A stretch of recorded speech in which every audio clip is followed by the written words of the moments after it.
You guys go full pads today? Full pads. Yep. We do every Tuesday. How'd they look today? We're good. We're good.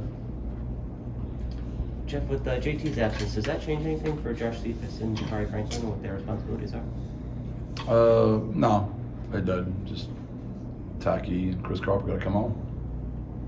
What was the process like of getting Payne Haber ready to go for guard? I know he had interrupted tackle some in the preseason. He's a really smart kid. It was an adjustment for him. He hadn't done much of that, but he's really intelligent, has a lot of character.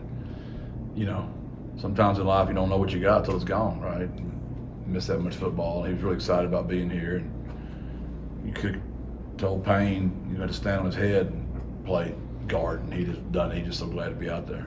What was the process like of getting him here? I was trying to look back. He didn't play a lot the last season he was at Northwestern, right? Yeah, he'd been injured and wanted to get back closer to home. Yeah. Got him a really good degree, and it got really cold up there.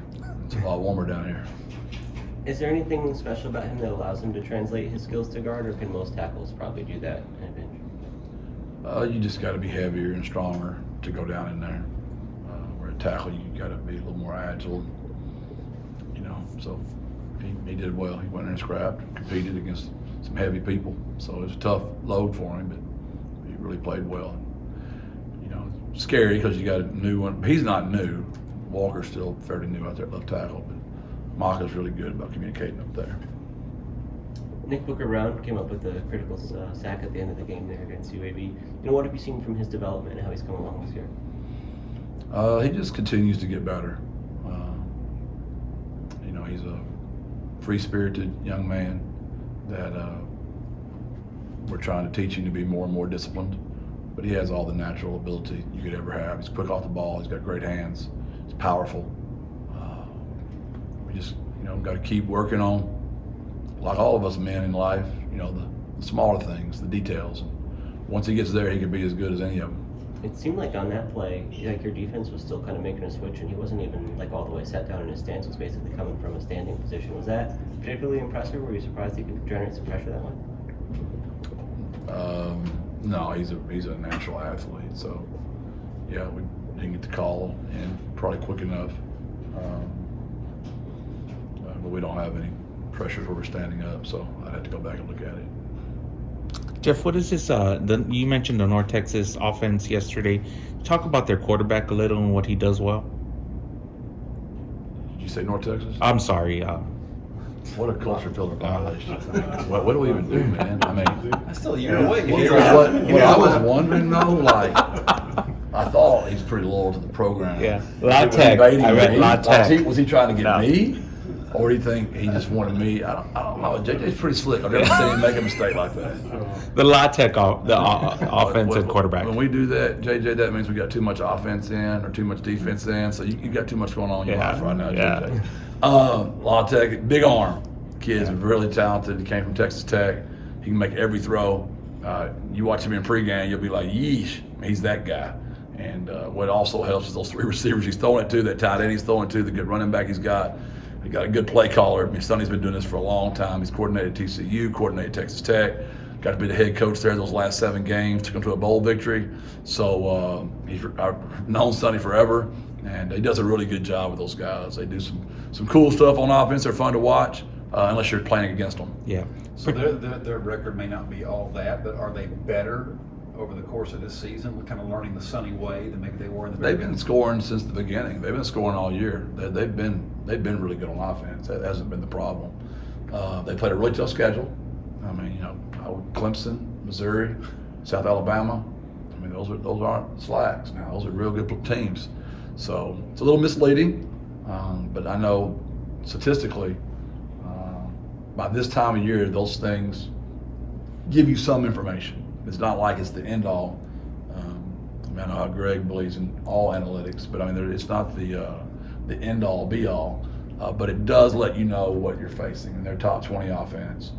They do cause a lot of turnovers. They create 21 turnovers on defense. That's factual. They're 5th in the country, which is where we were last year at this time. And we're the harder we work on turning it over, we finally go through. They get a great strip sack, and ball goes right back. You know, it's just we gotta keep on keeping on. So.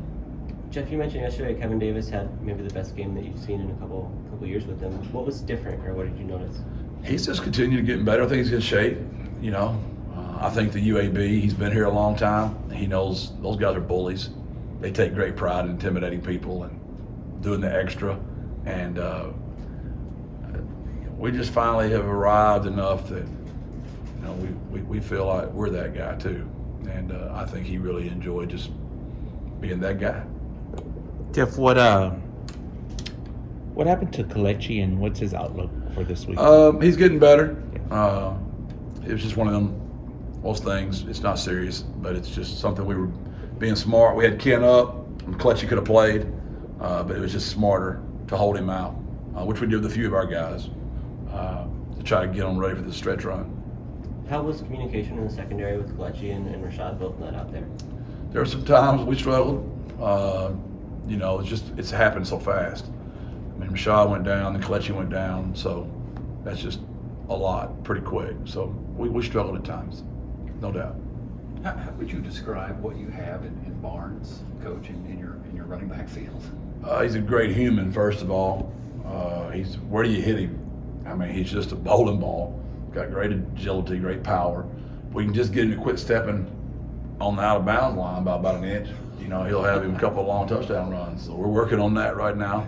But he's got just a great smile, a great human, and team guy. I mean, everybody keeps telling him he should be the starter, right? And he knows that B. Brady has earned what B. Brady's earned. They make a great tag team, and really appreciate how Kavorian shows respect to B. Brady and how B. Brady mentors Kavorian. People ask us all the time about us winning all these close games. That's how you win all these close games. And I got some kids that are fantastic. They're about the team. They want to do well. Don't get me wrong. They want their stats, but not more than they want to win the ball game. So that's just who he is. Raised by good people. He's from Beast, Texas, man. What do y'all expect? We're good people in Beast, Texas. Thanks, Thank Jeff. you.